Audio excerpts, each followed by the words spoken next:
3개월간 나는 아무것도 하지 않겠다. 그날 아침 제가 30년간 매일 두르던 낡은 앞치마를 벗어던지며 한 말이었습니다. 아들과 며느리의 얼굴이 하얗게 질렸던 그 순간이 아직도 생생합니다. 하지만 그 순간에 이르기까지 저는 얼마나 오랜 시간 투명인간처럼 살아왔는지 아무도 모를 겁니다. 새벽 5시. 알람도 없이 눈이 떠졌습니다. 30년째 같은 시간에 일어나는 게 이제는 몸에 배어버렸거든요. 침대에서 일어나 창문을 열자 찬 공기가 얼굴을 스쳤습니다. 11월 초 겨울이 코앞까지 다가온 새벽이었어요. 아직 어두운 거리엔 가로등 불빛만 외롭게 켜져 있었습니다. 부엌으로 가는 복도를 지나며 아들 내외 방문을 슬쩍 봤습니다. 조용했어요. 당연하죠. 이 시간에 누가 일어나 있겠습니까? 저만 일어나 있는 시간, 그게 바로 제 하루의 시작이었습니다. 부엌 불을 켜자 익숙한 공간이 눈에 들어왔습니다. 싱크대 위에 쌓인 어젯밤 설거지거리들. 며느리 지은이가 내일 아침에 할게요라고 했던 그릇들이었죠. 하지만 알고 있었어요. 결국 제가 하게 될 거란 걸 말이에요. 설거지를 시작했습니다. 미지근한 물에 손을 담그니 관절이 욱신거렸어요. 요즘 부쩍 손가락 마디가 아프더라고요. 나이가 나이니까 당연한 거겠죠. 그릇을 하나씩 닦으면서 창밖을 봤습니다. 아직도 어두운 하늘 하나둘 켜지는 다른 집들의 불빛. 다른 집 시어머니들도 지금쯤 일어나서 이러고 있겠지. 혼자 그런 생각을 했습니다. 쌀을 씻어 밥을 지었습니다. 전기밥솥의 익숙한 소리, 보글보글 끓는 물소리가 고요한 새벽을 채웠어요. 냉장고를 열어 반찬을 꺼냈습니다. 어제 만들어둔 시금치나물, 김치, 계란말이. 오늘 아침은 간단하게 된장찌개를 끓이기로 했습니다. 두부를 썰고 파를 다지고 육수를 내는 동안 시계를 봤습니다. 6시 10분. 손주들이 일어날 시간까지 아직 50분 남았어요. 그 사이에 할 일이 한두 가지가 아니었습니다. 거실로 나가 청소기를 돌렸습니다. 소리가 시끄러워서 손주들 방 쪽만 피해서 돌렸어요. 소파 및 식탁 및 구석구석. 어제 손주 서연이가 먹던 과자 부스러기들이 여기저기 떨어져 있었습니다. 애들이라 그럴 수 있지 뭐. 그렇게 생각하며 빗자루로 구석구석 쓸어냈습니다. 6시 40분.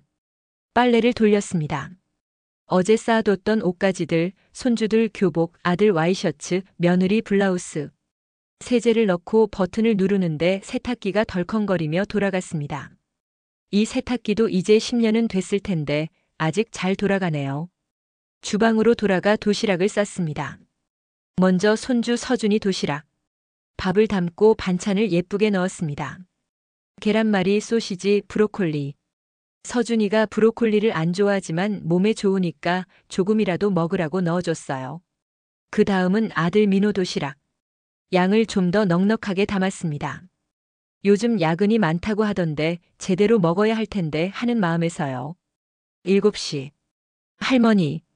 서연이의 목소리가 들렸습니다. 방문을 박차고 나온 서연이가 제 품으로 뛰어왔어요. 할머니 배고파요.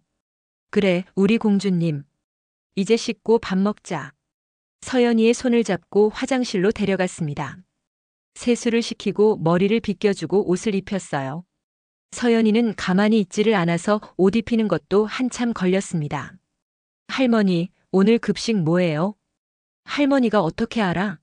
학교 가서 확인해봐. 맛없으면 할머니가 데리러 와서 맛있는 거 사줘요. 철없는 소리를 하는 서연이를 보며 쓴웃음을 지었습니다. 학교는 학교대로 다니고 밥은 할머니가 챙겨주고. 그게 당연한 줄 아는 거겠죠. 7시 20분. 식탁에 아침상을 차렸습니다. 밥, 국, 반찬들을 정갈하게 놓고 손주들을 식탁에 앉혔어요. 서준이도 일어나서 눈을 비비며 나왔습니다. 할머니, 저 밥 많이 주세요. 그래, 우리 손자. 오늘도 힘내야지. 손주들이 밥을 먹는 동안 며느리 지은이가 방에서 나왔습니다.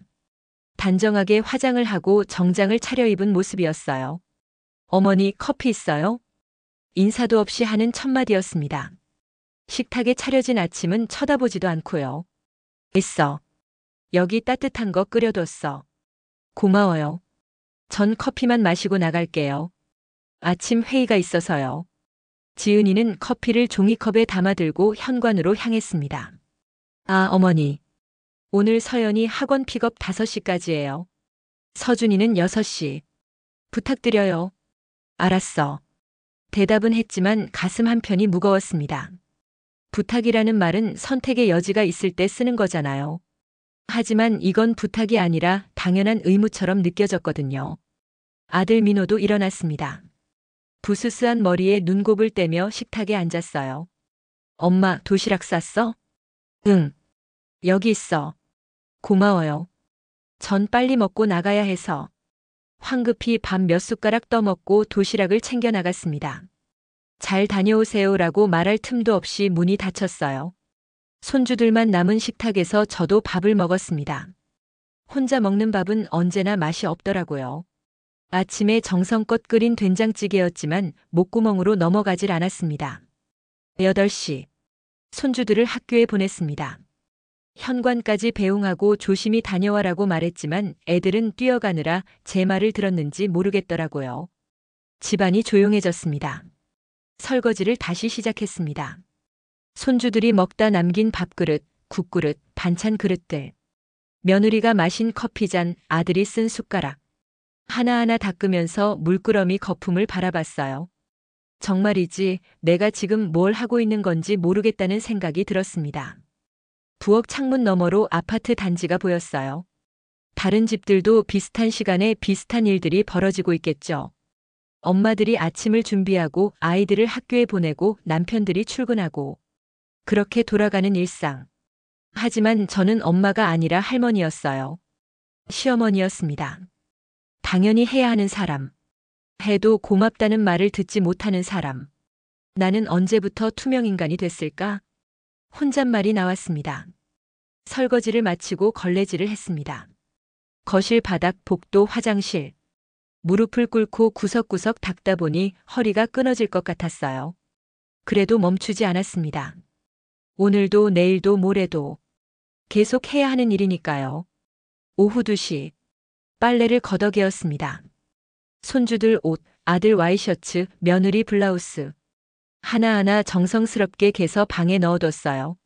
며느리 방 서랍을 열었을 때 문득 서랍 안에 놓인 가족 사진이 눈에 들어왔습니다.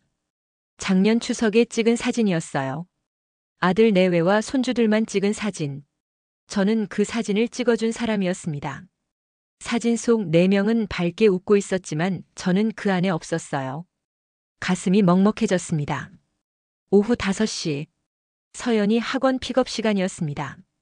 가방을 챙겨 밖으로 나갔어요. 학원 앞에는 다른 엄마들도 와 있었습니다. 모두 젊은 엄마들이었죠. 저처럼 할머니가 픽업 온 경우는 거의 없었어요. 서연아. 손을 흔들자 서연이가 뛰어왔습니다. 할머니. 오늘 수학 100점 맞았어요. 그래. 우리 공주님 대단한데? 서연이의 손을 잡고 집으로 돌아왔습니다. 집에 도착하니 6시. 서준이를 픽업하러 다시 나가야 하는 시간이었어요. 저녁 준비를 하면서 손주들 숙제를 봐줬습니다. 서연이는 국어 받아쓰기, 서준이는 수학 문제. 옆에서 하나하나 가르쳐줬어요. 아이들이 문제를 풀 때마다 잘했어. 우리 손주들이라고 칭찬해줬습니다. 하지만 아무도 제게는 잘했다고 말해주지 않더라고요. 저녁 8시. 온 가족이 모여 저녁을 먹었습니다. 제가 차린 식탁, 제가 끓인 된장찌개, 제가 구운 생선. 모두들 묵묵히 먹기만 했어요. 잘 먹었습니다. 손주들은 밥그릇을 싱크대에 그냥 두고 방으로 들어갔습니다. 며느리도 아들도 마찬가지였어요. 감사합니다. 수고하셨어요. 라는 말은 없었습니다. 혼자 설거지를 하면서 눈물이 났습니다. 나는 뭘까? 식모? 가사도우미? 아니면 그냥 투명인간? 그날 밤 제 방에서 거울을 봤습니다. 69년을 살아온 주름진 얼굴, 굽은 허리, 굳은 손마디. 그리고 30년간 매일 두르던 낡은 앞치마. 앞치마에는 기름때가 묻어 있었고 세월의 흔적이 가득했어요. 하지만 아무도 이 앞치마를 주목하지 않았습니다. 저처럼 말이에요. 그래, 이제 그만하자. 작은 공책을 꺼냈습니다. 첫 페이지에 펜으로 또박또박 썼어요. 나의 3개월 파업 일지. 이제부터 모든 게 달라질 겁니다. 11월 15일. 제 69번째 생일이었습니다. 특별한 날을 기대하지는 않았어요. 나이가 들수록 생일은 그냥 하루가 더 지나가는 날일 뿐이니까요. 하지만 그래도 말이에요. 가족들이 기억이나 해줬으면 싶었습니다. 새벽에 일어나 거실 달력을 봤어요. 빨간 동그라미로 표시해뒀던 날짜. 하지만 그건 제가 그려놓은 거였죠. 다른 누군가가 표시해준 게 아니었습니다. 오늘만큼은 조금 다르기를 바랐어요. 아들이 엄마 생일이네 하고 기억해주거나 며느리가 케이크라도 하나 사오거나 손주들이 그림이라도 그려주거나 그런 작은 것들 말이에요. 하지만 아침은 여느 때와 똑같았습니다. 새벽 5시에 일어나 밥을 지었어요. 오늘은 조금 특별하게 해볼까 싶어서 미역국을 끓였습니다. 제 생일이니까 제가 제 생일상을 차리는 거였죠. 웃기는 일이지만 그게 현실이었어요. 도마 위에서 미역을 썰고 참기름에 볶으면서 생각했습니다. 남편이 살아계셨을 때는 어땠을까? 그때도 이렇게 혼자 제 생일상을 차렸을까? 기억이 잘 안 나더라고요. 너무 오래전 일이라서요. 손주들을 학교에 보내고 집안일을 하면서도 계속 휴대폰을 쳐다봤습니다. 혹시 아들에게서 메시지라도 올까 싶어서요. 하지만 화면은 조용했어요. 오후 2시쯤 참다 못해 제가 먼저 단체 카톡방에 글을 올렸습니다. 오늘 저녁은 조금 일찍 들어올 수 있을까요? 가족들이랑 같이 밥 먹고 싶어서요. 30분쯤 지나서 며느리가 답장을 보냈어요. 어머니, 오늘 회사에서 급한 회식이 생겼어요. 죄송해요. 내일은 꼭 같이 먹어요. 이어서 아들도 답장을 보냈습니다. 엄마, 저도 오늘 야근이에요. 프로젝트 마감이 코앞이라서. 미안해요. 손주들은 당연히 학원이 있었고요. 휴대폰을 내려놓으며 씁쓸한 웃음이 났습니다. 그렇지.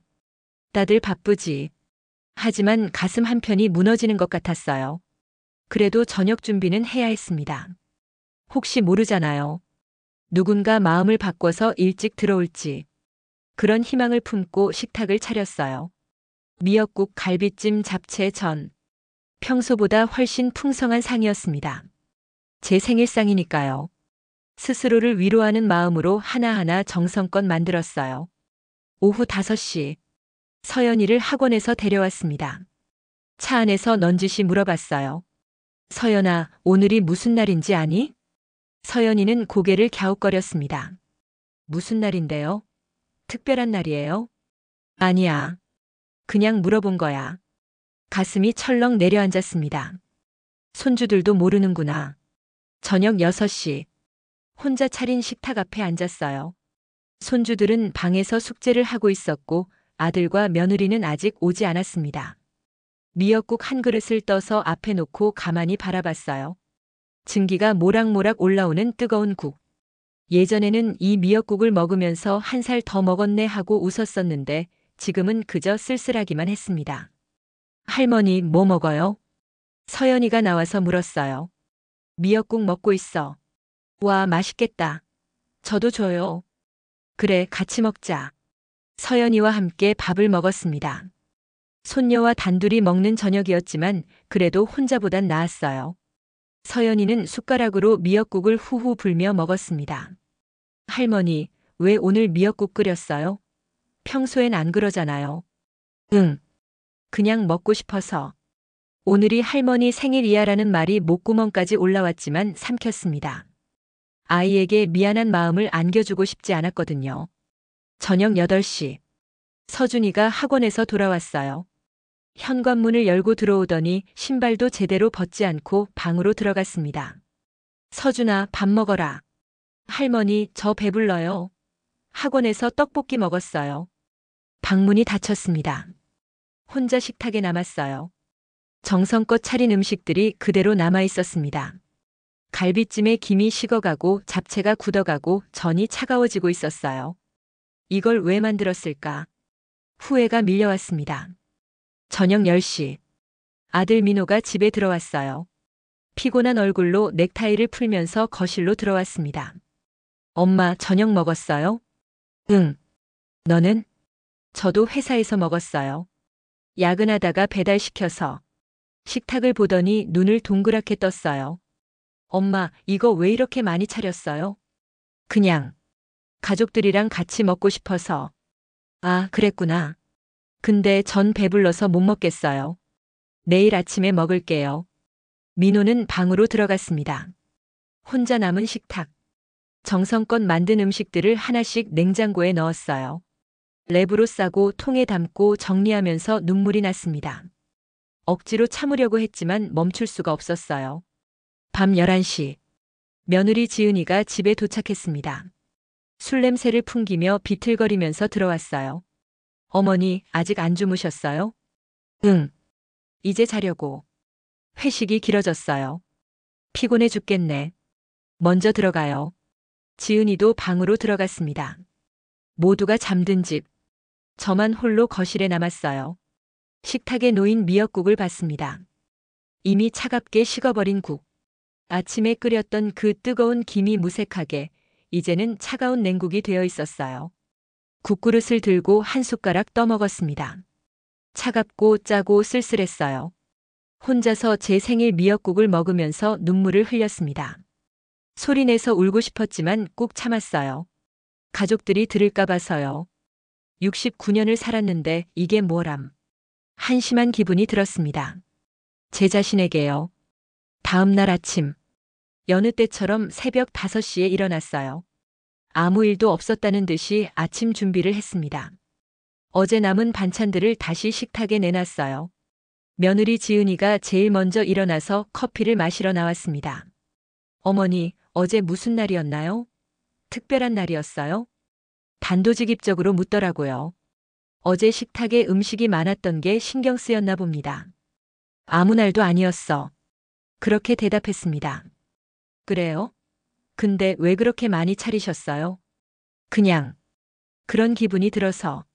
지은이는 고개를 갸웃하더니 커피를 들고 방으로 들어갔습니다. 저는 설거지를 하면서 어제의 달력을 다시 봤어요. 빨간 동그라미로 표시된 11월 15일. 그 동그라미를 지우고 싶었습니다. 하지만 지울 수가 없었어요. 이미 새겨진 거니까요. 그날 오후 제 방에서 공책을 꺼냈습니다. 나의 3개월 파업 일지 첫 페이지를 넘기고 펜을 들었어요. 11월 15일. 내 69번째 생일. 아무도 기억하지 못했다. 아니, 기억하려고 하지 않았다. 혼자 차린 생일상, 혼자 먹은 미역국. 이제 알았다. 나는 이 집에서 투명인간이 아니라 그냥 가사도우미일 뿐이라는 것을. 펜을 놓고 창밖을 봤습니다. 이제 정말로 무언가를 해야 할 때가 온 것 같았어요. 계속 이렇게 살 수는 없었습니다. 내 존재가 사라져버리기 전에, 내가 진짜 투명인간이 되기 전에 말이에요. 작은 공책에 계획을 적기 시작했습니다. 파업 시작일 11월 20일 월요일. 파업 기간 3개월. 파업 내용 모든 가사노동 중단. 손이 떨렸어요. 69년을 살면서 이렇게 용기 내는 게 처음이었으니까요. 하지만 더 이상 참을 수 없었습니다. 며느리가 밖에서 부르는 소리가 들렸어요. 어머니, 서연이 학원 픽업 시간이에요. 알았어. 지금 나갈게. 공책을 서랍 깊숙이 넣고 가방을 챙겼습니다. 하지만 마음속으로는 다짐했어요. 이번이 마지막이야. 11월 20일부터는 모든 게 달라질 거야. 학원으로 가는 길 서연이 손을 잡으면서도 계속 생각했습니다. 정말로 이렇게 해도 되는 걸까? 가족들이 얼마나 놀랄까? 나를 이상한 사람으로 볼까? 하지만 다른 한편으로는 확신이 들었어요.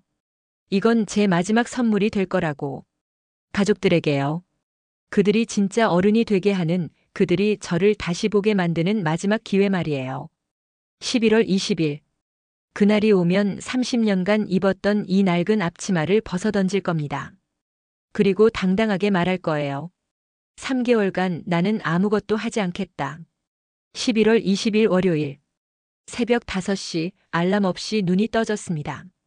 하지만 오늘은 일어나지 않았어요. 침대에 누운 채로 천장을 바라봤습니다. 30년 만에 처음으로 침대에서 더 누워있는 아침이었어요. 가슴이 두근거렸습니다. 긴장과 두려움 그리고 묘한 해방감이 동시에 밀려왔어요. 정말로 해도 되는 걸까? 69년을 살면서 한 번도 해보지 않았던 일. 바로 아무것도 하지 않기 말이에요.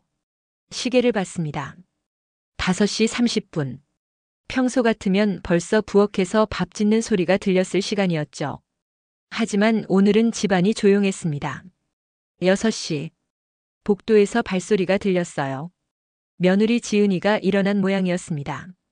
화장실 문 여는 소리, 세면대 물 틀리는 소리. 그러다가 부엌으로 가는 발소리가 들렸어요. 잠시 후 지은이의 당황한 목소리가 들렸습니다. 밥이 없네. 제 방문을 두드리는 소리가 났어요. 어머니, 일어나셨어요? 아침 준비는요?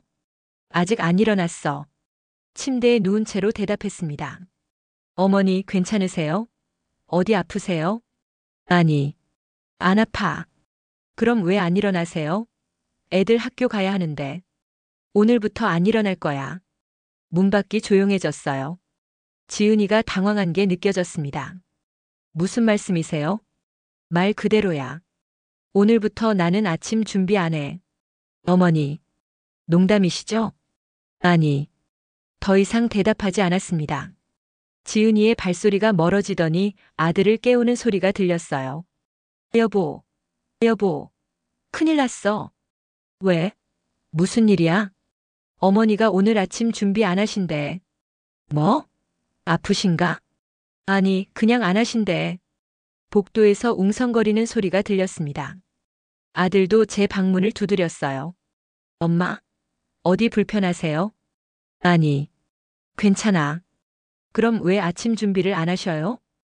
오늘부터 안 할 거야. 엄마, 무슨 말씀이세요? 천천히 침대에서 일어나 방문을 열었습니다.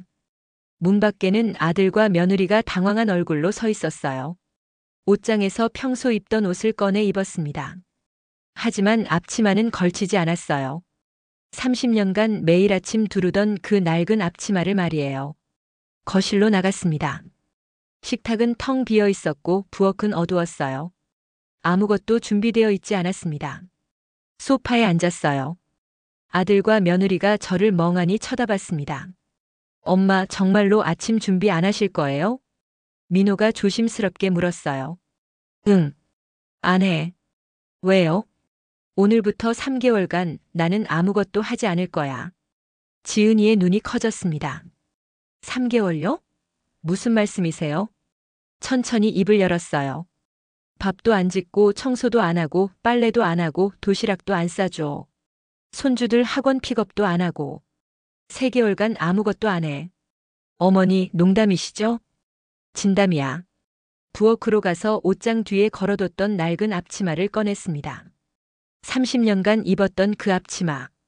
기름때와 세월이 배어있는 앞치마. 거실로 돌아와 아들과 며느리 앞에 그 앞치마를 던졌어요. 이걸 30년간 입었어. 매일 새벽 5시에 일어나서 너희를 위해 밥 짓고 청소하고 빨래하고 애들 돌보고. 30년간 말이야. 목소리가 떨렸지만 참았습니다. 그런데 아무도 고맙다고 말하지 않았어. 아무도 나를 보지 않았어. 나는 투명인간이 됐어. 아니, 그냥 가사도우미가 됐지. 엄마, 내 생일이 언제인지 아니? 민호가 입을 열었다가 닫았습니다. 대답하지 못했어요. 11월 15일이었어. 5일 전이야. 아무도 기억 못했지. 혼자 생일상 차리고 혼자 미역국 끓이고 밤 11시에 혼자 차가운 국 먹으면서 울었어. 지은이의 얼굴이 창백해졌어요. 어머니, 정말 죄송해요. 저희가 몰랐어요. 몰랐던 게 아니야. 신경 안 썼던 거지. 앞치마를 바닥에 던졌습니다. 이제 이 앞치마는 벗을 거야. 3개월간 너희가 직접 해봐. 내가 30년간 한 일들을 말이야. 그러면 알게 될 거야. 내가 얼마나 힘들었는지, 내가 얼마나 외로웠는지. 엄마, 그렇게까지 하실 필요가 있어요? 있어. 너희가 변하지 않으면 나는 정말로 투명인간이 되어버릴 테니까. 손주들이 방에서 나왔어요. 자다가 소란스러운 소리에 깬 모양이었습니다. 할머니, 밥 언제 먹어요? 배고파요. 서연이가 졸린 눈을 비비며 물었어요. 서연아, 오늘부터는 엄마한테 물어봐. 할머니는 밥 안 해줘. 엄마? 서연이가 지은이를 바라봤어요. 지은이는 당황한 표정으로 부엌을 쳐다봤습니다. 서연아, 잠깐만 기다려. 엄마가 지금 뭐 좀 사올게. 저도 배고파요. 서준이도 불만스러운 얼굴로 말했어요. 민호가 제게 다가왔습니다. 엄마, 진정하세요. 우리가 뭘 잘못했는지 말씀해 주세요. 고치겠어요. 지금 말해도 너희는 모를 거야. 직접 겪어봐야 알아. 그래도 이렇게까지 하시면, 이렇게까지 해야 너희가 깨닫는 거야. 제 방으로 들어가 문을 닫았습니다. 밖에서 웅성거리는 소리가 들렸어요. 여보, 어떡해? 출근해야 하는데. 일단 편의점 가서 빵이라도 사와. 애들 학교 보내야지. 도시락은요? 오늘은 급식 먹으라고 해. 발소리가 멀어졌어요. 현관문이 열리고 닫히는 소리. 아마 편의점에 간 모양이었습니다. 제 방에서 창밖을 봤어요. 평소 같으면 지금쯤 손주들 도시락을 싸고 아침상을 차리고 있을 시간이었죠. 하지만 오늘은 달랐습니다. 손이 떨렸어요. 정말로 이렇게 해도 되는 걸까? 하지만 되돌릴 수는 없었습니다. 이미 시작했으니까요. 공책을 꺼내 펜을 들었어요. 11월 20일 월요일. 파업 1일차. 오늘 아침 가족들에게 선언했다. 3개월간 아무것도 하지 않겠다고. 그들은 믿지 않았다. 농담인 줄 알았다. 하지만 이건 진담이다. 30년간 당연하게 여겼던 모든 것들이 사라진 첫날. 과연 그들은 견딜 수 있을까? 밖에서 다시 소란스러운 소리가 들렸어요. 서연아, 빨리 먹어. 학교 늦겠어. 이 빵 맛없어요. 할머니가 해주는 밥이 더 좋아요. 오늘은 이거 먹어야 해. 지은이의 다급한 목소리가 들렸습니다. 여보, 서준이 도시락통은 어디 있어요? 나도 몰라. 엄마한테 물어봐야 하는데. 오늘은 그냥 급식비 주고 가라고 해요. 손주들이 투덜거리며 현관으로 나가는 소리가 들렸어요. 문이 닫히고 다시 조용해졌습니다. 잠시 후 아들이 제 방문을 두드렸어요. 엄마, 저 출근해야 해요. 오늘 중요한 회의가 있어서. 우리 저녁 때 다시 얘기해요. 제발 생각 좀 해주세요. 대답하지 않았습니다. 발소리가 멀어지고 현관문이 닫혔어요. 며느리도 출근 준비를 하는 소리가 들렸습니다. 급하게 화장하고 옷 입는 소리. 평소보다 훨씬 허둥대는 것 같았어요. 어머니, 저도 출근해요. 오늘 회의가 있어서 못 빠져요. 저녁에 다시 얘기해요. 지은이도 나갔습니다. 집안이 조용해졌어요. 혼자 남은 집. 텅 빈 식탁. 설거지 안 된 그릇들. 정리 안 된 거실. 평소 같으면 벌써 청소를 시작했을 시간이었습니다. 하지만 오늘은 그냥 소파에 앉았어요. 아무것도 하지 않았습니다. 그저 창밖을 바라보며 시간을 보냈어요. 이상하게 시간이 느리게 흘렀습니다. 할 일이 없으니까 하루가 이렇게 긴 줄 몰랐어요. 오후 3시쯤 휴대폰이 울렸습니다. 며느리였어요. 어머니, 오늘 서연이 학원 픽업은요? 안 해. 그럼 제가 조퇴를 해야 하는데. 회의 중이거든요. 그건 내가 알아서 해. 어머니. 전화를 끊었습니다. 30분 후 또 전화가 왔어요. 아들이었습니다. 엄마, 지은이한테 연락받았어요. 정말로 서연이 픽업 안 하실 거예요? 응. 안 해. 엄마, 지은이가 중요한 회의 중이래요. 제발. 내가 왜 해줘야 하는데? 30년간 당연하게 생각했던 일들이잖아. 이제부터는 너희가 직접 해. 엄마. 전화를 끊고 전원을 껐습니다. 저녁 6시. 현관문이 와락 열렸어요. 며느리가 숨을 헐떡이며 들어왔습니다. 서연이 손을 잡고 있었어요. 어머니, 어떻게 이러실 수가 있어요? 제가 회의 중간에 나와야 했어요. 상사한테 뭐라고 들었는지 아세요? 그건 내일이야. 내일이 아니고. 어머니가 원래 픽업해 주시잖아요. 그건 당연한 게 아니었어. 내가 해준 거였어. 지은이의 얼굴이 빨개졌어요. 화가 난 것 같았습니다. 그럼 앞으로 어떻게 하라고요? 내가 알아서 해.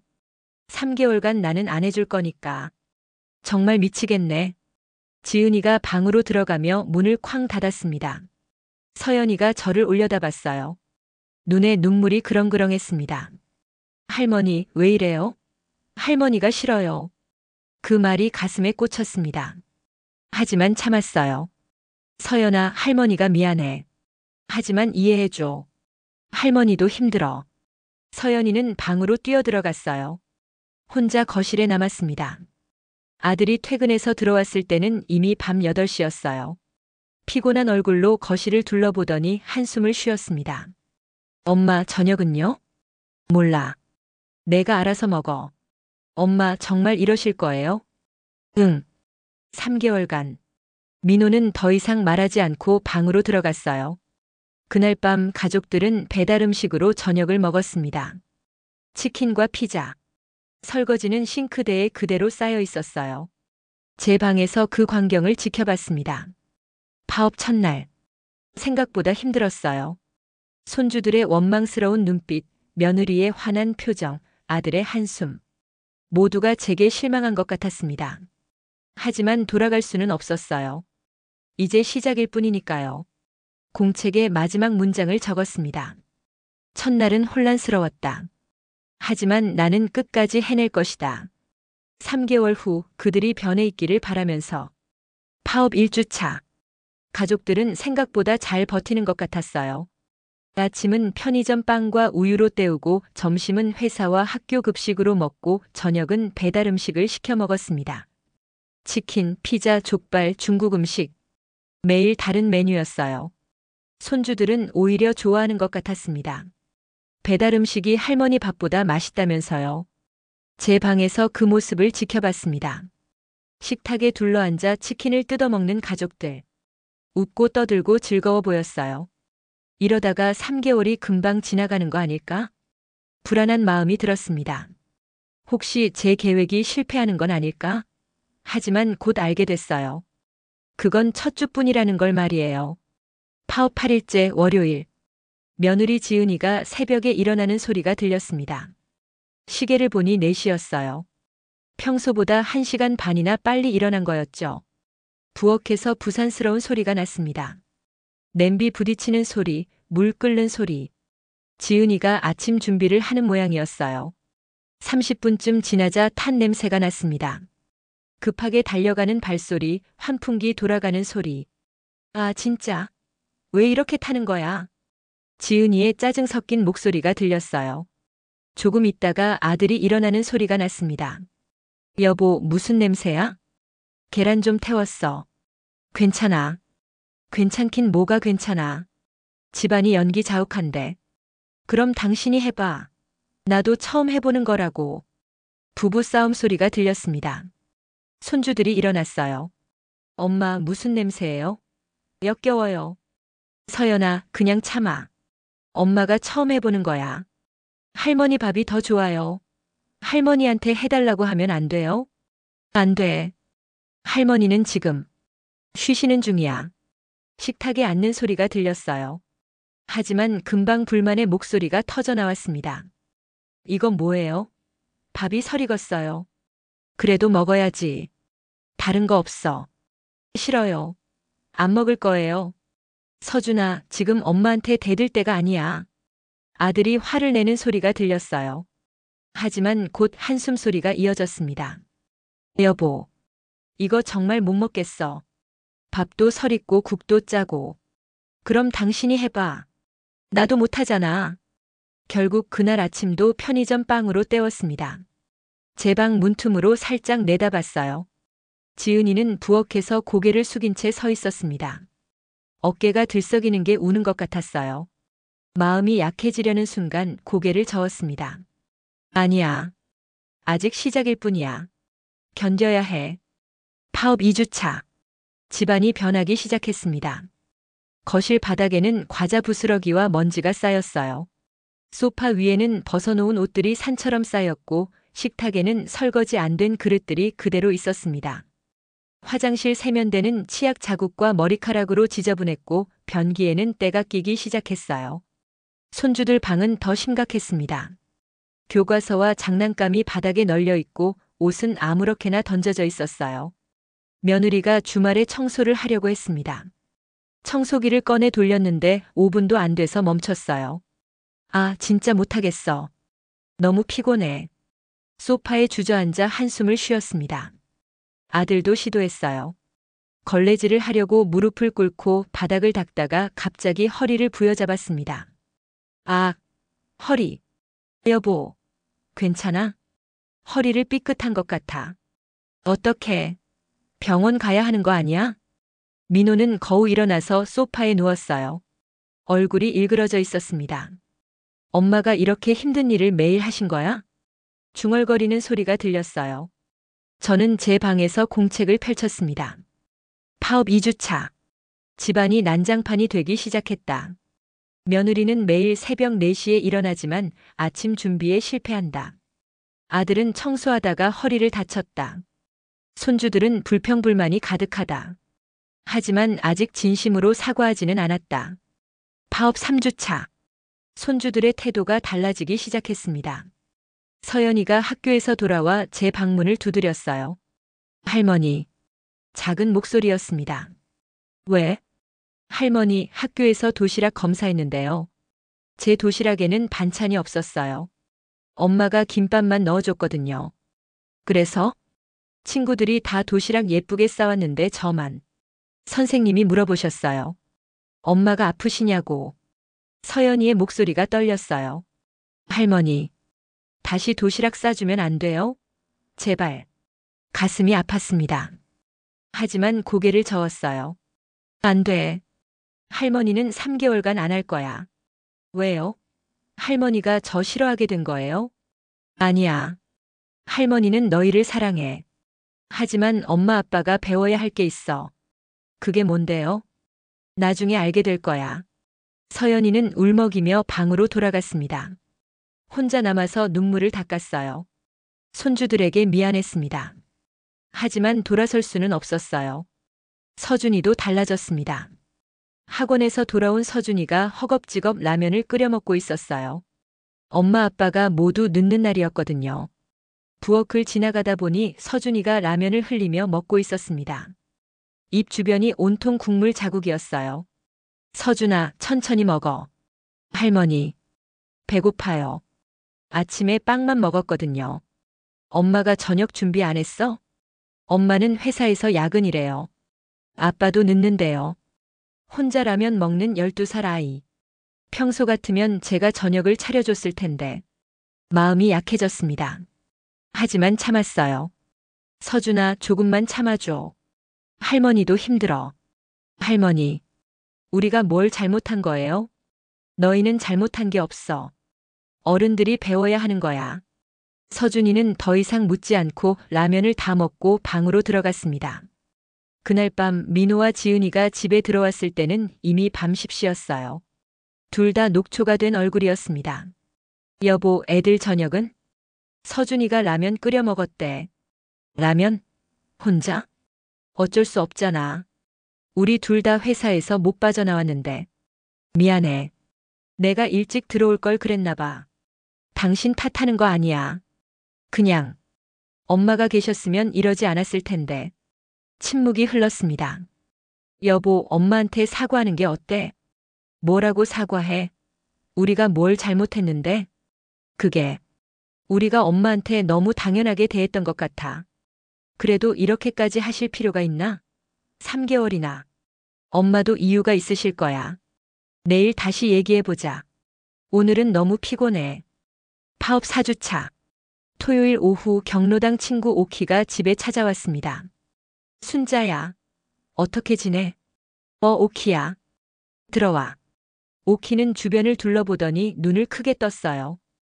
헐, 집안이 왜 이래? 난장판이네. 응. 한 달 동안 아무것도 안 했거든. 정말로 파업하고 있구나. 대단해. 오키는 제 손을 꽉 잡았습니다. 순자야, 잘하고 있어. 끝까지 버텨.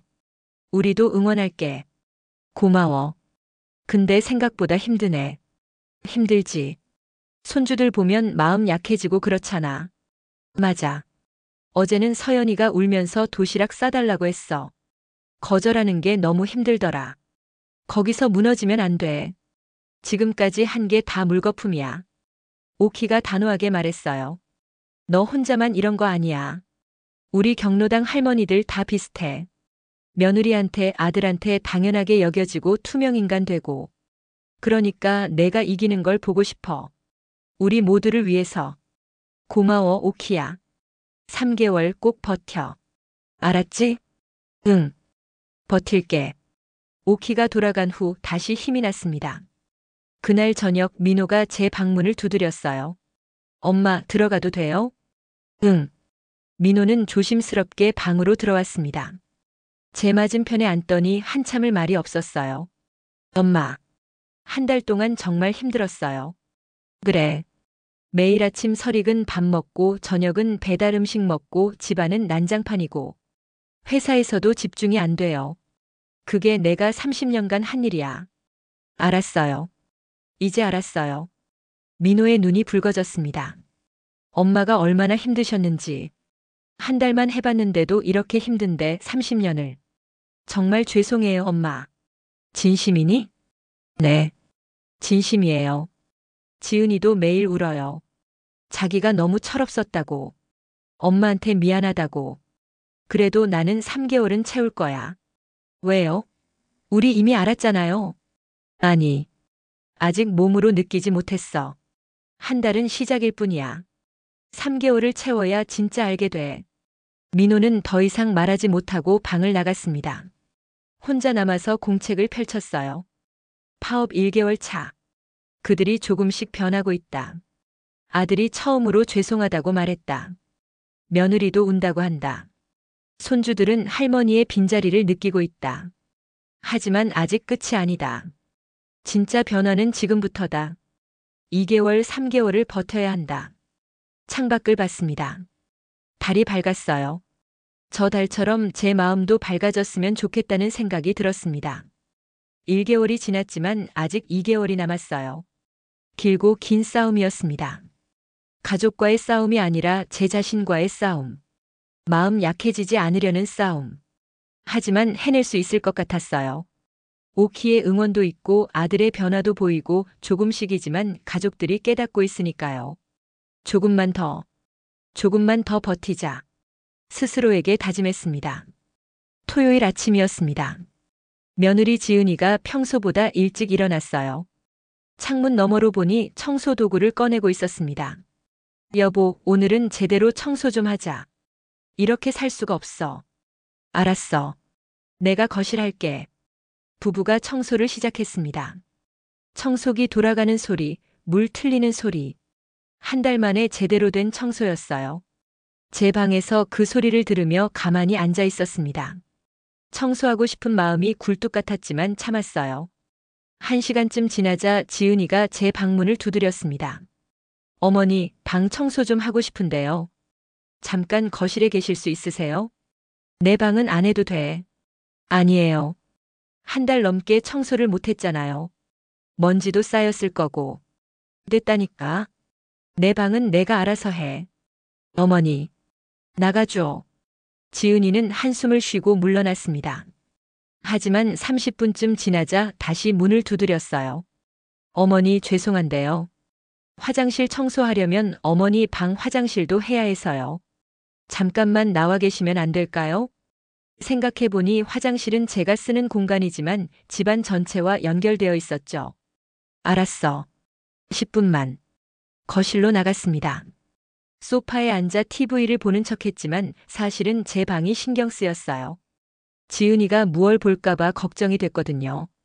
15분쯤 지났을 때 제 방에서 이상한 침묵이 흘렀습니다. 청소하는 소리가 멈췄어요. 불길한 예감이 들었습니다. 급히 방으로 갔습니다. 문을 여니 지은이가 침대 옆에 주저앉아 있었어요. 손에는 낡은 일기장이 들려 있었습니다. 가슴이 철렁 내려앉았어요. 그거 어디서 났어? 침대 밑에 있었어요. 청소하다가 발견했어요. 지은이의 손이 떨리고 있었습니다. 일기장을 펼쳐본 것 같았어요. 어머니, 이게 진짜예요? 뭐가? 이 일기. 어머니가 쓰신 거예요? 다가가서 일기장을 보니 20년 전 페이지가 펼쳐져 있었습니다. 2005년 3월 15일. 오늘도 아무도 나를 보지 않았다. 아침을 차려도 빨래를 해도 청소를 해도 당연한 것처럼 여긴다. 나는 이 집에서 사람이 아니라 기계가 된 것 같다. 지은이가 일기를 읽고 있었던 겁니다. 돌려줘. 손을 내밀었지만 지은이는 일기장을 꽉 쥐고 있었어요. 어머니, 제가 몰랐어요. 정말 몰랐어요. 눈에 눈물이 고여 있었습니다. 다 읽은 거야? 아니요, 몇 장만. 하지만 지은이는 일기장을 넘기기 시작했어요. 제 인생 30년이 그 안에 담겨 있었습니다. 2010년 8월 20일. 민호가 결혼했다. 며느리가 들어왔다. 처음에는 딸 같아서 좋았다. 함께 웃고 얘기하고. 하지만 언제부터인가 며느리가 나를 피하기 시작했다. 지은이의 손이 더 떨렸어요. 2013년 5월 5일. 어린이날. 손주들이 놀이공원 가고 싶다고 했다. 나도 같이 가고 싶었지만 지은이가 어머니는 피곤하실 거예요 라고 했다. 사실은 나를 데려가기 싫었던 것 같다. 혼자 집에 남아서 울었다. 어머니. 지은이의 목소리가 떨렸습니다. 2015년 11월 15일. 내 생일. 아무도 기억하지 못했다. 이제 익숙해졌다고 생각했는데 여전히 슬프다. 2015년에도 생일을 잊었었구나. 지은이가 중얼거렸어요. 2017년 9월 10일. 추석. 우리 가족은 지은이 친정에 갔다. 나만 혼자 집에 남았다. 어머니는 쉬세요라는 말로 포장했지만 나는 알고 있다. 그들에게 나는 짐이다. 일기장이 지은이 손에서 떨어졌어요. 바닥에 나뒹굴며 여러 페이지가 펼쳐졌습니다. 2019년 1월 1일. 새해 첫날. 다들 올해는 가족과 행복하게라고 말하지만 나는 그 가족에 포함되지 않는 것 같다. 2020년 6월 20일. 손주들이 나를 할머니가 아니라 아줌마처럼 대한다. 필요할 때만 부른다. 숙제 봐달라고, 간식 달라고, 학원 데려다 달라고. 2022년 4월 4일. 지은이의 친정 어머니가 또 오셨다. 반찬을 한가득 싸오셨다. 민호와 지은이는 감사하다며 좋아했다. 나는 매일 해주는데 아무도 고맙다고 하지 않는다. 친정 어머니가 한 번 해주면 온 가족이 감동한다. 나는 뭐지? 지은이가 바닥에 주저앉았습니다. 어머니, 죄송해요. 정말 죄송해요. 울음을 터뜨렸어요. 어깨가 들썩였습니다. 저는 진짜 몰랐어요. 어머니가 이렇게 힘드신 줄. 일기장을 하나씩 주워 담았습니다.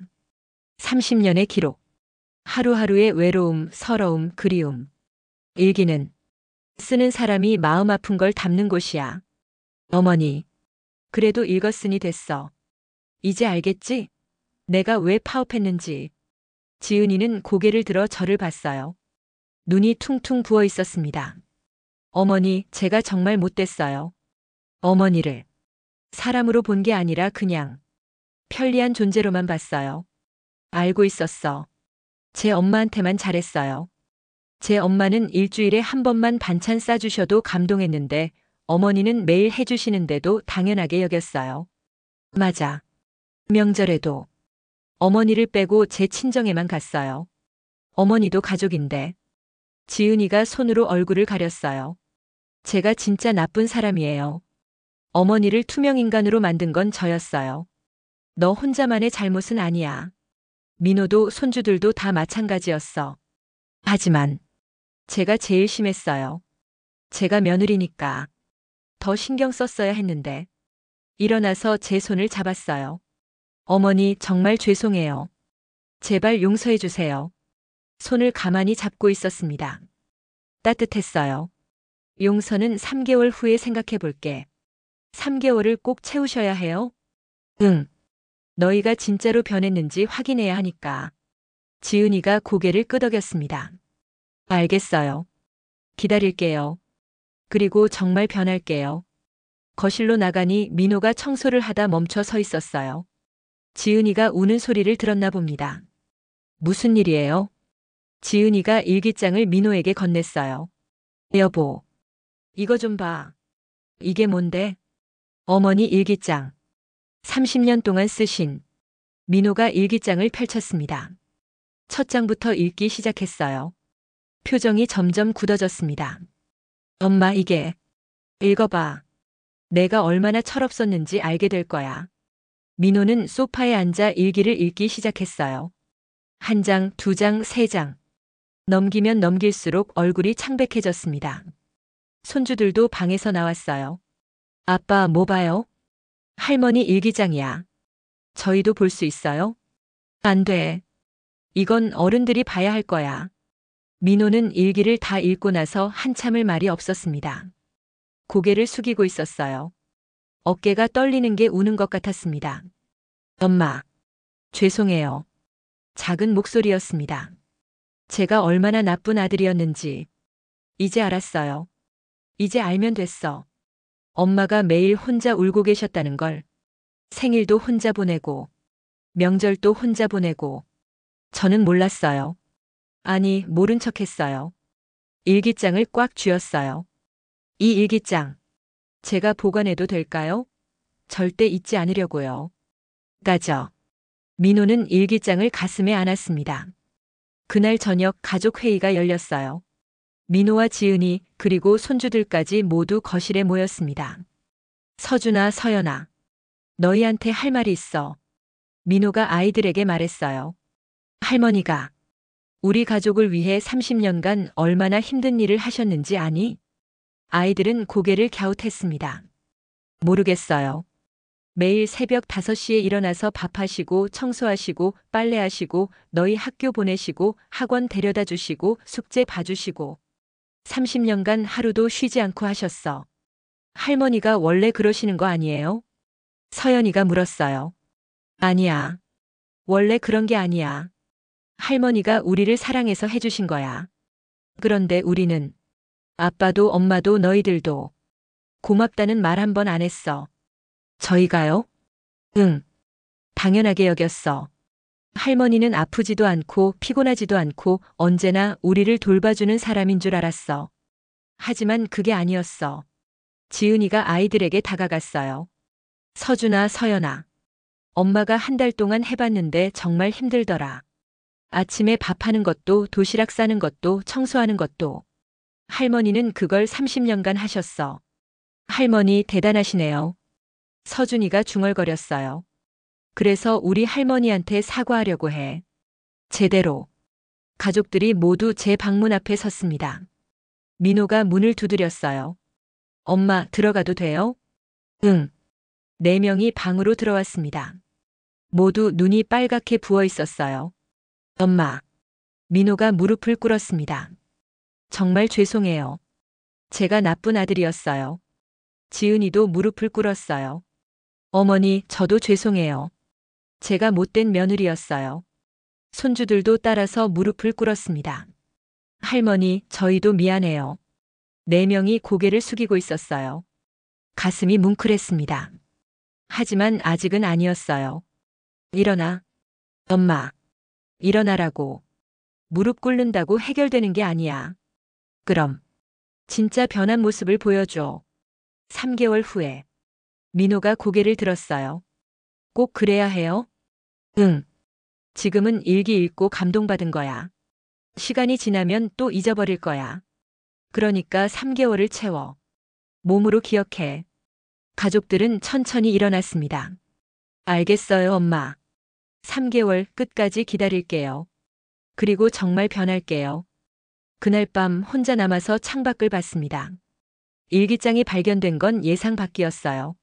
하지만 나쁘지 않은 것 같았습니다. 그들이 제 마음을 진짜로 이해하게 됐으니까요. 공책을 펼쳤습니다. 파업 5주차. 며느리가 내 일기장을 발견했다. 30년의 진실이 드러났다. 그들은 충격받았고 무릎 꿇고 사과했다. 하지만 나는 아직 용서하지 않았다. 진짜 변화는 행동으로 보여야 한다. 앞으로 7주 그들이 어떻게 변할지 지켜볼 것이다. 파업 7주차. 가족들이 조금씩 변하고 있었습니다. 민호는 퇴근하면 설거지를 했고 지은이는 주말마다 청소를 했어요. 서투르긴 했지만 노력하는 게 보였습니다. 손주들도 달라졌어요. 서준이는 스스로 라면을 끓여 먹고 서연이는 자기 방 정리를 하기 시작했습니다. 하지만 여전히 완벽하지는 않았어요. 아침은 여전히 불규칙했고 집안 여기저기는 어질러져 있었습니다. 그래도 처음보다는 나아졌습니다. 조금만 더, 5주만 더 버티면 돼. 스스로에게 다짐했어요. 그런데 그날 모든 게 흔들렸습니다.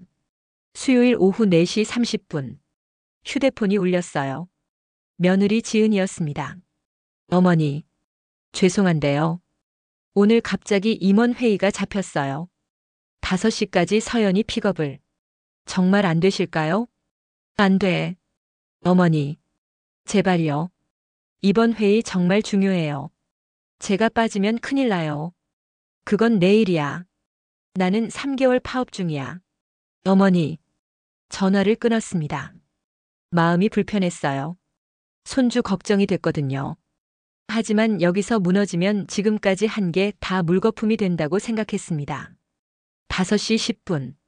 다시 전화가 왔어요. 이번엔 민호였습니다. 엄마, 지은이한테 연락받았어요. 제가 회의 중이라 못 빠져나가요. 엄마가 서연이 좀 데려와 주시면 안 될까요? 안 돼. 엄마, 서연이가 혼자 학원 앞에서 기다리고 있어요. 그럼 지은이가 가든지 내가 가든지 해. 저희 둘 다 지금 못 빠져나간다니까요. 그럼 택시 태워서 보내. 요즘은 다 그래. 엄마. 전화를 끊었습니다. 하지만 마음이 편하지 않았어요. 서연이가 혼자 택시를 탈 수 있을까? 8살인데. 5시 40분. 휴대폰을 켜니 문자가 와 있었습니다. 지은이었어요. 서연이 택시 태웠어요. 집 주소 알려줬으니 안전하게 올 거예요. 가슴이 두근거렸습니다. 불안했어요. 창문 쪽으로 가서 밖을 내다봤습니다. 아파트 단지 입구가 보였어요. 택시가 오는지 계속 지켜봤습니다. 6시 10분. 택시 한 대가 들어왔어요. 서연이가 내릴까 싶어서 긴장했는데 다른 사람이 내렸습니다. 6시 20분. 또 다른 택시가 왔지만 역시 서연이가 아니었어요. 6시 30분. 이상했습니다. 학원에서 집까지는 택시로 20분이면 충분한데 벌써 50분이 지났어요. 불안한 마음에 휴대폰을 들었습니다. 지은이에게 전화를 걸었어요. 어머니, 서연이 아직 안 왔어. 네? 벌써 50분이 지났는데요. 택시 제대로 태운 거 맞아? 네. 학원 선생님이 태워주셨다고 문자 왔었는데. 둘 다 침묵했습니다. 어머니, 혹시 서연이 전화 좀 해보시겠어요? 서연이 전화번호로 걸었어요. 신호음만 계속 울렸습니다. 받지 않았어요. 안 받아. 뭐라고요? 지은이의 목소리가 떨렸습니다. 제가 지금 나갈게요. 어머니, 혹시 연락 오면 바로 알려주세요. 전화가 끊겼습니다. 가슴이 쿵쿵거렸어요. 뭔가 잘못된 것 같았습니다. 10분 후 낯선 번호로 전화가 왔어요. 여보세요? 혹시 김서연 학생 보호자이신가요? 네. 할머니입니다. 무슨 일이세요? 저는 병원 응급실 간호사인데요. 서연이가 지금 응급실에 있습니다. 머릿속이 하얗게 변했습니다. 뭐라고요? 아파트 단지 입구에서 넘어져서 팔을 다쳤어요. 지나가던 분이 신고해서 구급차로 이송됐습니다. 지금 어떻게 됐어요? 팔이 골절된 것 같습니다. 지금 검사 중이에요. 보호자분이 빨리 오셔야 할 것 같습니다. 네. 바로 갈게요. 전화를 끊고 급히 옷을 챙겨 입었습니다. 손이 떨려서 지퍼를 채우는 것도 힘들었어요. 현관을 나서면서 지은이와 민호에게 문자를 보냈습니다. 서연이 병원 응급실에 있어. 팔골절. 택시를 잡아 타고 병원으로 향했습니다. 차 안에서 계속 서연이를 생각했어요. 내가 데리러 갔으면, 내가 그냥 갔으면. 후회가 밀려왔습니다. 병원에 도착했어요. 응급실로 뛰어들어가니 서연이가 침대에 누워 있었습니다. 얼굴은 울어서 빨개졌고 오른팔은 이상한 각도로 꺾여 있었어요. 할머니. 서연이가 저를 보고 울음을 터뜨렸습니다. 할머니. 아파요. 팔이 너무 아파요. 그래, 우리 서연이. 괜찮아. 금방 나을 거야. 손을 잡아주고 싶었지만 다친 팔이라 만질 수가 없었어요. 머리를 쓰다듬어 줬습니다. 할머니 무서웠어요. 혼자서 택시에서 내렸는데 넘어졌어요. 할머니가 미안해. 눈물이 났습니다. 간호사가 다가왔어요.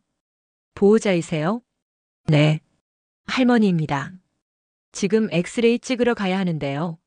잠시 밖에서 기다려 주시겠어요? 네. 서연이가 검사실로 들어갔습니다. 혼자 복도에 남았어요. 플라스틱 의자에 앉아 고개를 숙였습니다. 내 잘못이야. 내가 데리러 갔어야 했어. 자책이 밀려왔습니다.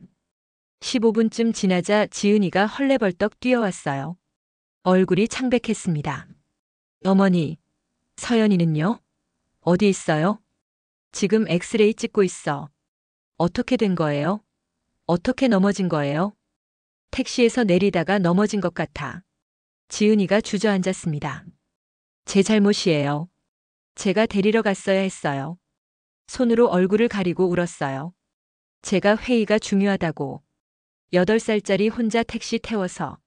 제가 미쳤어요. 정말 미쳤어요. 민호도 도착했습니다. 숨을 헐떡이며 달려왔어요. 서연이는 검사 중이야. 많이 다쳤어요? 팔이 골절됐대. 민호도 의자에 주저앉았어요. 고개를 감싸쥐었습니다. 내 잘못이야. 내가 회의 빠져나왔어야 했어. 부부가 나란히 앉아 울고 있었습니다.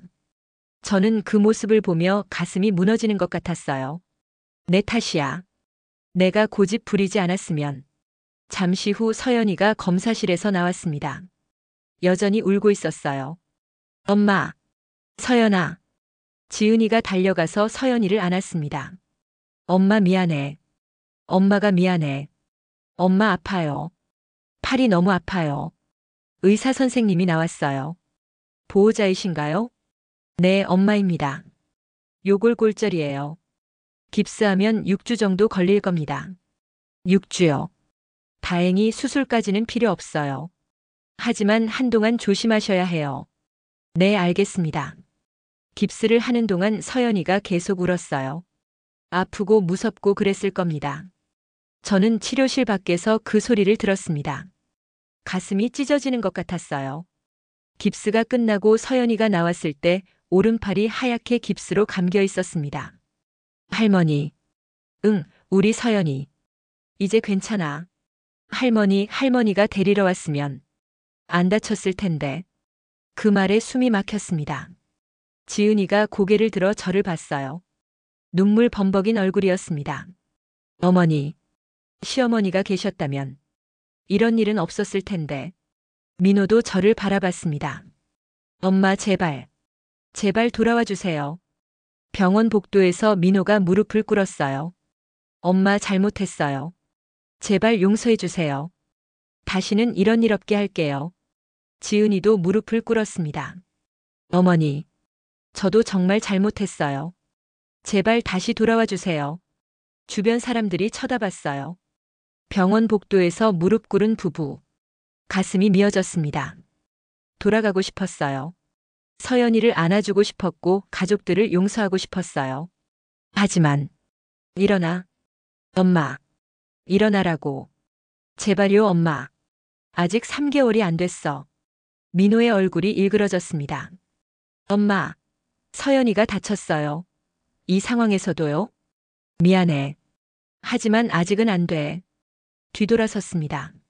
집으로 돌아가려고 했어요. 엄마. 민호의 외침이 뒤에서 들렸지만 멈추지 않았습니다. 택시를 타고 집으로 돌아오는 내내 눈물이 났어요. 내가 너무 냉정한 걸까? 손주가 다쳤는데. 하지만 동시에 알고 있었습니다. 여기서 무너지면 그들은 또 예전으로 돌아갈 거라는 걸. 이번 일을 계기로 할머니가 있어야 한다고만 생각하지 우리가 제대로 해야 한다고는 생각하지 않을 거라는 걸. 집에 도착해서 제 방으로 들어갔습니다. 창밖을 보며 한참을 울었어요. 서연이의 울음소리가 귓가에 맴돌았습니다. 할머니가 데리러 왔으면 안 다쳤을 텐데. 공책을 펼쳤습니다. 손이 떨려서 글씨가 제대로 써지지 않았어요. 파업 7주차. 최악의 일이 벌어졌다. 서연이가 다쳤다. 내가 데리러 가지 않아서. 가족들은 무릎 꿇고 돌아오라고 했다. 하지만 거절했다. 5주를 더 버텨야 한다. 비록 내 마음이 찢어지더라도 그날 밤 잠을 이룰 수 없었습니다. 서연이는 괜찮을까? 아프진 않을까? 무섭진 않을까? 하지만 돌아갈 수는 없었어요. 지금이 가장 힘든 순간이었습니다. 2월 20일. 파업 시작한 지 정확히 3개월이 되는 날이었습니다. 새벽 5시. 습관적으로 눈이 떠졌어요. 하지만 이번에는 달랐습니다. 오늘로 파업이 끝나는 날이었거든요. 침대에 누워 천장을 바라봤습니다.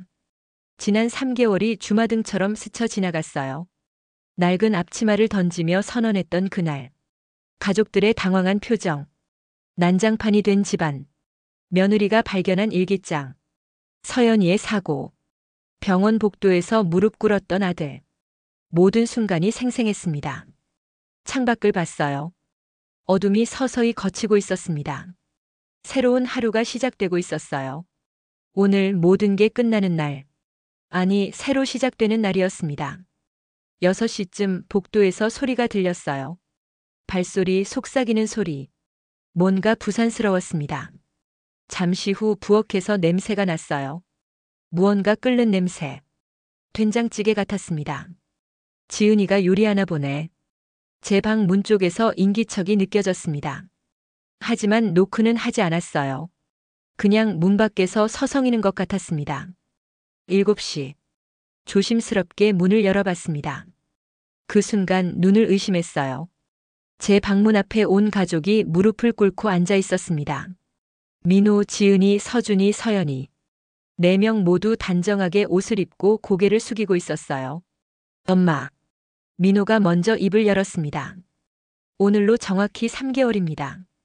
엄마가 말씀하신 대로 3개월을 채웠어요. 3개월 동안 정말 힘들었어요. 아침에 밥 짓고 도시락 싸고 청소하고 빨래하고 엄마가 30년간 해오신 일들을 직접 해봤어요. 민호의 목소리가 떨렸습니다. 한 달도 못 버틸 줄 알았어요. 너무 힘들었거든요. 하지만 엄마는 30년을 하셨어요. 30년을. 눈물이 흘러내렸어요. 지은이가 고개를 들었습니다. 얼굴이 초췌해져 있었어요. 3개월 동안 많이 고생한 게 보였습니다. 어머니, 저도 이제 알았어요. 제가 얼마나 철없었는지, 제가 얼마나 이기적이었는지. 3개월 동안 새벽마다 일어나서 설익은 밥도 짓고 탄국도 끓이고 자식들한테 미안하고 남편한테도 미안하고 매일 울었어요. 손으로 눈물을 닦았습니다. 그런데 어머니는 30년 동안 단 한 번도 불평하지 않으셨어요. 저는 3개월도 못 견뎠는데 서준이가 앞으로 나왔어요. 손에 편지를 들고 있었습니다. 할머니, 저 편지 썼어요. 떨리는 손으로 편지를 건넸습니다. 펼쳐봤어요. 할머니 미안해요. 제가 할머니한테 당연하다고 생각한 게 미안해요. 할머니가 아침마다 해주시던 밥, 챙겨주시던 도시락, 데려다 주시던 학원. 모두 할머니의 사랑이었는데 저는 몰랐어요. 이제는 알아요. 할머니 사랑해요. 서툰 글씨였지만 진심이 느껴졌습니다. 서연이도 편지를 꺼냈어요. 왼손으로 썼는지 글씨가 더 삐뚤빼뚤했습니다. 오른팔은 아직 깁스를 하고 있었어요. 할머니, 저도 썼어요. 할머니, 저 다쳤을 때 할머니가 안 오셔서 원망했어요. 하지만 이제는 이해해요. 할머니가 오셨어도 또 나중에 똑같은 일이 생겼을 거예요. 엄마 아빠가 배워야 했던 거죠. 할머니 고마워요. 그리고 미안해요. 두 손주의 편지를 읽으며 눈물이 났습니다. 민호가 다시 입을 열었어요. 엄마 3개월 동안 우리가 얼마나 변했는지 보여드리고 싶어요. 일어나서 부엌을 가리켰습니다. 저기 보세요. 오늘 아침은 제가 직접 준비했어요. 밥도 짓고 된장찌개도 끓이고 계란말이도 했어요. 서툴지만 정성은 담았어요. 지은이도 일어났습니다. 거실도 보세요. 제가 어젯밤에 청소했어요. 빨래도 닭에서 정리했고요. 완벽하진 않지만 노력했어요. 서준이가 말했어요. 할머니, 저희는 이제 스스로 숙제도 하고 방 정리도 해요. 엄마 아빠 힘들게 하지 않으려고요. 서연이도 고개를 끄덕였습니다. 저도 이제 혼자 옷 입고 양치하고 세수해요. 할머니한테만 의존하면 안 된다는 거 알았어요. 가족들을 하나하나 바라봤습니다. 정말로 변했어요. 얼굴에는 지친 기색이 있었지만 그 안에는 성장이 보였습니다. 민호가 다시 무릎을 꿇었어요. 엄마 정말 죄송했어요. 그리고 고맙습니다. 고맙다니? 엄마가 저희를 깨워주셔서 고마워요. 이 극단적인 방법이 아니었다면 저희는 평생 몰랐을 거예요. 엄마가 얼마나 대단한 분인지, 저희가 얼마나 철없었는지. 지은이도 무릎을 꿇었습니다. 어머니, 저도 감사해요. 어머니가 아니었다면 저는 평생 이기적인 며느리로 살았을 거예요. 이제는 알아요. 어머니도 저처럼 한 사람의 여성이고 한 사람의 인간이라는 걸요. 손주들도 무릎을 꿇었어요. 할머니 고마워요. 할머니 사랑해요. 네 명이 고개를 숙이고 있었습니다. 제 차례였습니다. 천천히 옷장을 열었어요. 그 안에 보관해뒀던 낡은 앞치마를 꺼냈습니다. 30년간 입었던 그 앞치마. 기름때와 세월이 배어있는 앞치마. 3개월 전 이 앞치마를 던지며 파업을 선언했었죠. 앞치마를 가슴에 안았습니다. 이게 내가 30년간 해온 일이야. 가족들이 고개를 들어 저를 봤어요. 매일 새벽 5시에 일어나서 이 앞치마를 두르고 너희를 위해 밥을 지었어. 청소하고 빨래하고 아이들 돌보고. 앞치마를 쓰다듬었습니다. 30년간 단 하루도 쉬지 않았어. 아파도 했고 힘들어도 했고 슬퍼도 했어. 엄마. 하지만 아무도 고맙다고 하지 않았어. 나는 점점 투명 인간이 됐어. 가족 안에서도 혼자였어. 눈물이 흘렀습니다. 그래서 결심했어. 3개월간 파업하기로. 너희가 직접 겪어봐야 알 거라고 생각했어. 민호가 일어나 저에게 다가왔습니다. 엄마, 이제 알았어요. 진짜로 알았어요. 정말이니? 내 몸으로 느꼈어요. 3개월이 이렇게 힘든데. 30년은 상상도 안 돼요. 지은이도 다가왔어요. 어머니, 저도 이제 알았어요. 어머니가 얼마나 위대하신지. 저는 3개월도 제대로 못했어요. 매일 실패하고 울고 후회했어요.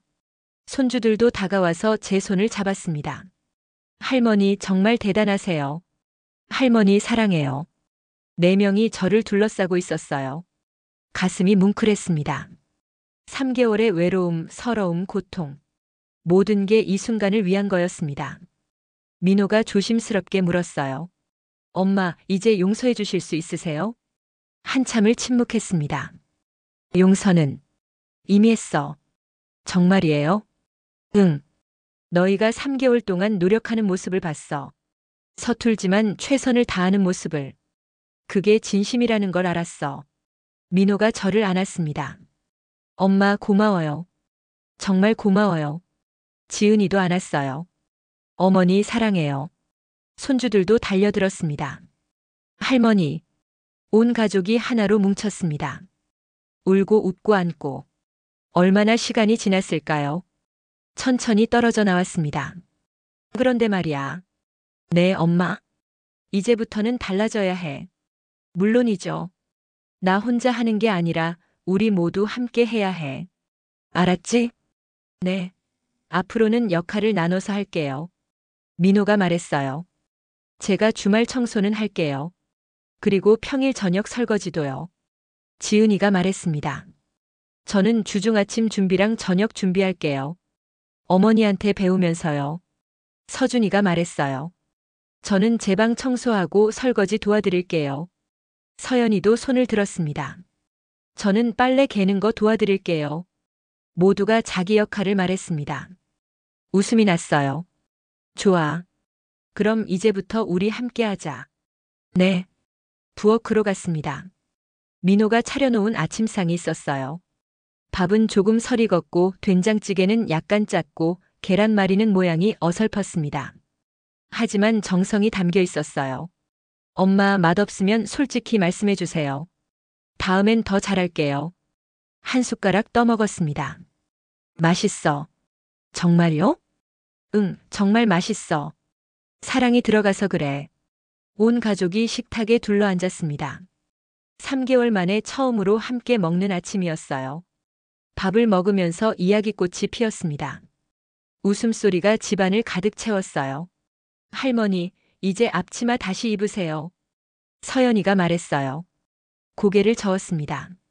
아니, 이 앞치마는 이제 은퇴했어. 그럼 새 앞치마 사드릴게요. 지은이가 말했습니다. 좋아.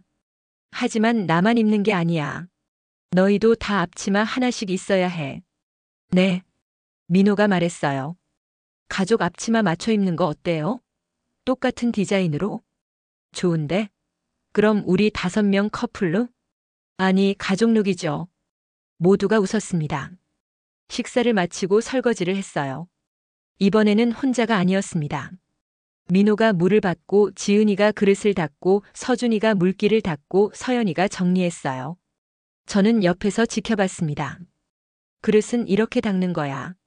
아, 네. 알겠어요. 물기는 완전히 닦아야 해. 안 그러면 물때 생겨. 네, 할머니. 가족들이 서툴지만 열심히 했어요. 그 모습을 보며 미소가 지어졌습니다. 이제 시작이야. 진짜 가족이 되는 거. 오후에는 온 가족이 함께 청소를 했습니다. 각자 구역을 나눠서요. 웃고 떠들며 청소하는 모습이 행복해 보였어요. 저녁에는 함께 장을 보러 갔습니다. 마트에서 장바구니를 들고 다니는 4명의 가족. 할머니, 이거 사요. 아니야, 저건 비싸. 이거로 하자. 할머니가 더 잘 아시네요. 함께 웃으며 장을 봤어요. 그날 밤 혼자 제 방에 앉아 공책을 펼쳤습니다. 마지막 페이지에 펜을 들었어요. 파업 3개월 차 마지막 날. 오늘 아침 온 가족이 내 방문 앞에 무릎 꿇고 앉아 있었다. 3개월 동안의 변화를 보여줬다. 진심이 느껴졌다. 나는 그들을 용서했다. 이제 우리는 진짜 가족이 됐다. 투명 인간이 아니라 가족의 중심으로. 3개월간의 싸움이 끝났다.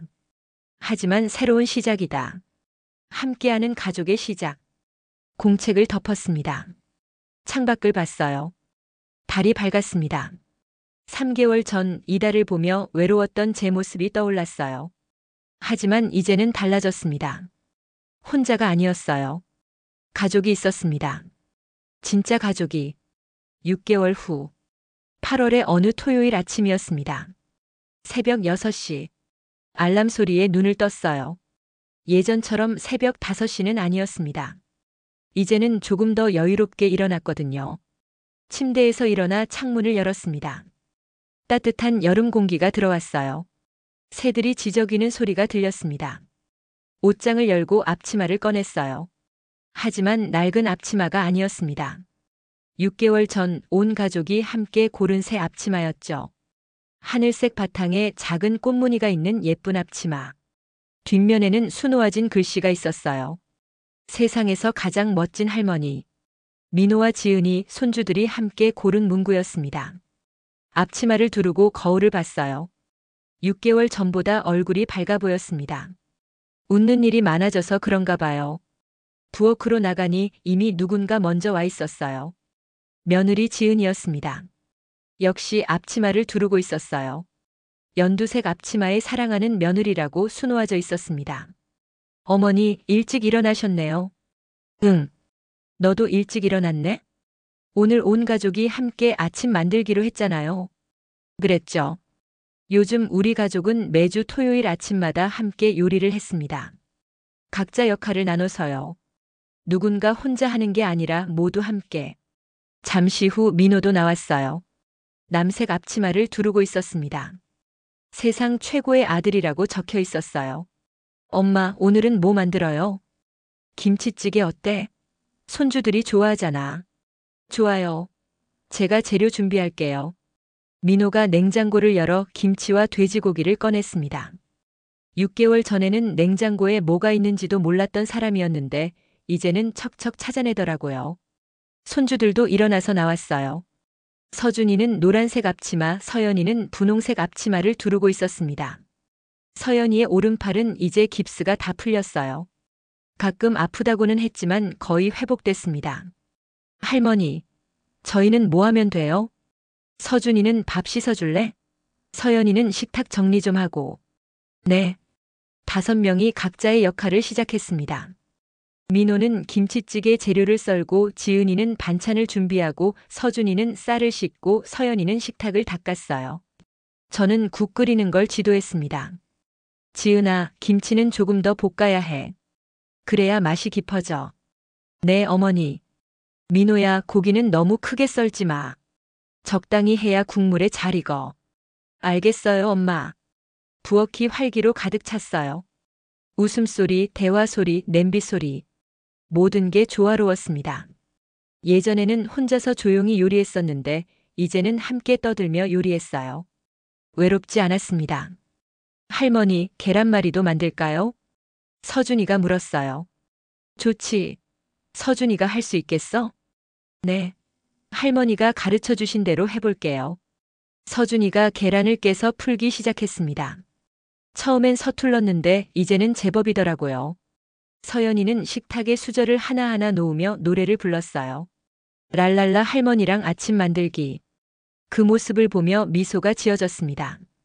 6개월 전만 해도 상상할 수 없었던 광경이었어요. 아침 준비가 끝나고 5명이 식탁에 둘러앉았습니다. 김치찌개, 계란말이, 김, 나물 반찬들. 소박하지만 정성이 담긴 상이었어요. 잘 먹겠습니다. 모두가 함께 인사했습니다.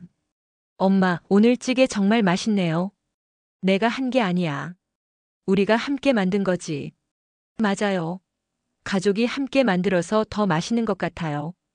지은이가 웃으며 말했어요. 밥을 먹으면서 이런저런 이야기를 나눴습니다. 서준이의 학교 이야기, 서연이의 친구 이야기, 민호의 회사 이야기, 지은이의 프로젝트 이야기. 모두의 이야기를 들으며 고개를 끄덕였어요. 예전에는 제 이야기를 하는 사람이 없었는데 이제는 모두가 제게 말을 걸었습니다. 할머니는 요즘 어떠세요? 서연이가 물었어요. 할머니? 할머니는 요즘 제일 행복해. 왜요?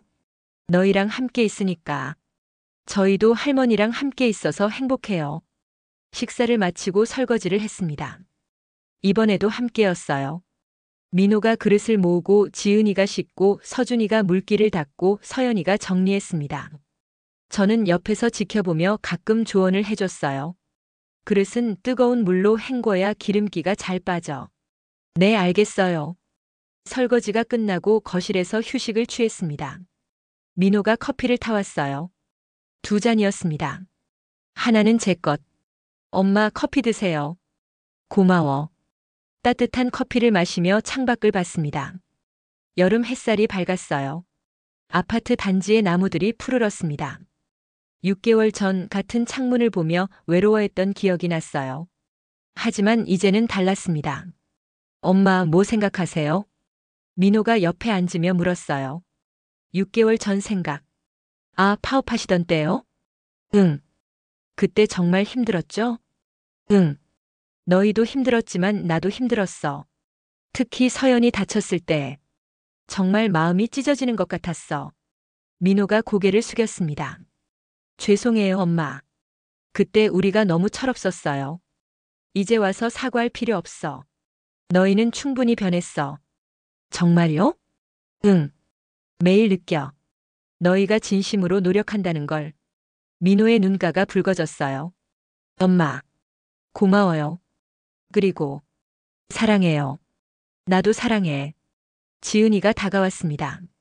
어머니, 저희 다음 주에 어머니 생일이잖아요. 그러네. 어떻게 보내고 싶으세요? 글쎄.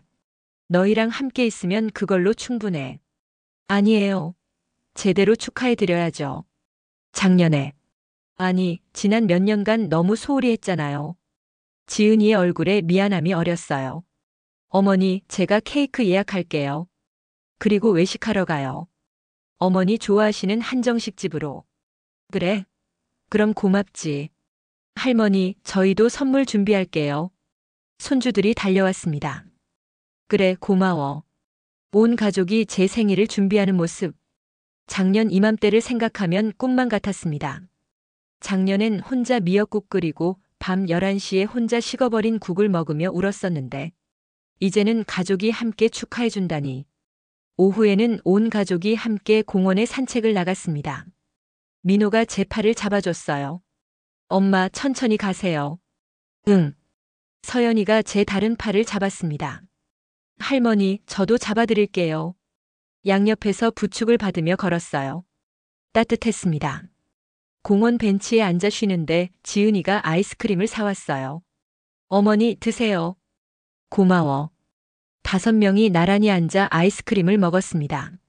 할머니, 행복해요? 서연이가 물었어요. 응. 정말 행복해. 저희도 행복해요. 서준이가 말했습니다. 그 순간 깨달았어요. 이게 바로 가족이구나. 투명 인간이 아니라 가족의 중심. 당연한 존재가 아니라 사랑받는 존재. 혼자가 아니라 함께. 저녁에 집으로 돌아와서 제 방에 앉았습니다. 서랍을 열어 오래된 공책을 꺼냈어요. 나의 3개월 파업 일지라고 적혀 있는 그 공책. 마지막 페이지를 펼쳤습니다. 6개월 전 파업이 끝나던 날 썼던 글이 있었어요. 그 아래에 펜을 들고 새로운 문장을 적기 시작했습니다. 파업 후 6개월. 모든 것이 변했다. 더 이상 나는 투명 인간이 아니다. 매일 아침 가족들과 함께 식탁에 앉고 함께 웃고 함께 요리하고 함께 청소한다. 혼자가 아니다.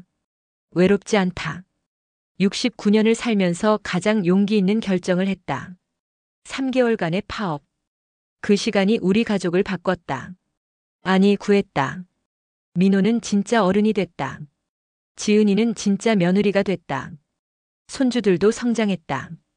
그리고 나도 다시 사람이 됐다. 이제 나는 안다. 가족이란 당연한 게 아니라는 것을. 서로 노력하고 배려하고 사랑해야 진짜 가족이 된다는 것을. 30년간 혼자 짊어졌던 짐을 이제는 함께 나눈다. 그것만으로도 세상이 달라 보인다. 앞으로 얼마나 더 살 수 있을지 모르겠다. 하지만 이제는 후회가 없다. 내 인생의 마지막 순간까지 이 가족과 함께할 수 있다면 그것으로 충분하다. 고맙다. 나에게 용기를 준 나 자신에게. 그리고 변화해준 가족들에게. 69년을 살아온 박순자, 이제야 진짜 행복하다. 펜을 놓고 공책을 덮었습니다. 창밖을 봤어요. 해가 지고 있었습니다. 하늘이 붉게 물들어 있었어요. 아름다웠습니다. 문을 두드리는 소리가 들렸어요. 할머니, 저녁 먹어요.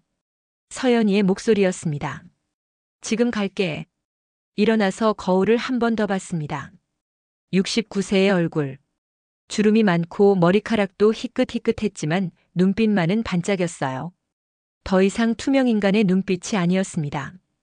가족의 중심으로 살아가는 사람의 눈빛이었어요. 문을 열고 나갔습니다. 거실에서 온 가족이 기다리고 있었어요. 할머니, 빨리 와요. 배고파요. 그래, 간다. 식탁으로 갔습니다. 5명의 자리. 제 자리는 가장 가운데였어요. 예전에는 구석에 앉아 있었는데 이제는 중앙에 앉았습니다. 가족의 중심으로. 잘 먹겠습니다. 모두가 함께 인사했습니다. 따뜻한 저녁 식사가 시작됐어요. 웃음소리가 끊이지 않았습니다. 이것이 바로 행복이구나. 69년을 살아오며 처음으로 제대로 느끼는 행복. 3개월의 파업이 가져다준 선물이었습니다. 앞치마를 만지작거렸어요. 세상에서 가장 멋진 할머니라고 수놓아진 새 앞치마. 30년간 입었던 낡은 앞치마는 이제 서랍 깊숙이 보관되어 있습니다. 기념품처럼. 제가 얼마나 강했는지, 제가 얼마나 용감했는지 기억하기 위해서. 그리고 절대 잊지 않기 위해서. 내가 투명인간이었던 시절을. 하지만 이제는 아닙니다. 이제는 진짜 가족입니다. 이 이야기를 끝까지 함께 해주셔서 감사합니다.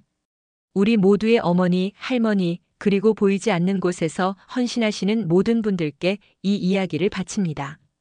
당연한 것은 세상에 없습니다. 가족의 사랑도 누군가의 헌신도 모두 소중한 선물입니다. 오늘 당신의 가족에게 고맙다고 말해보세요. 그리고 당신 자신에게도. 마지막으로 구독과 좋아요 꼭 한 번씩 눌러주세요. 건강하세요.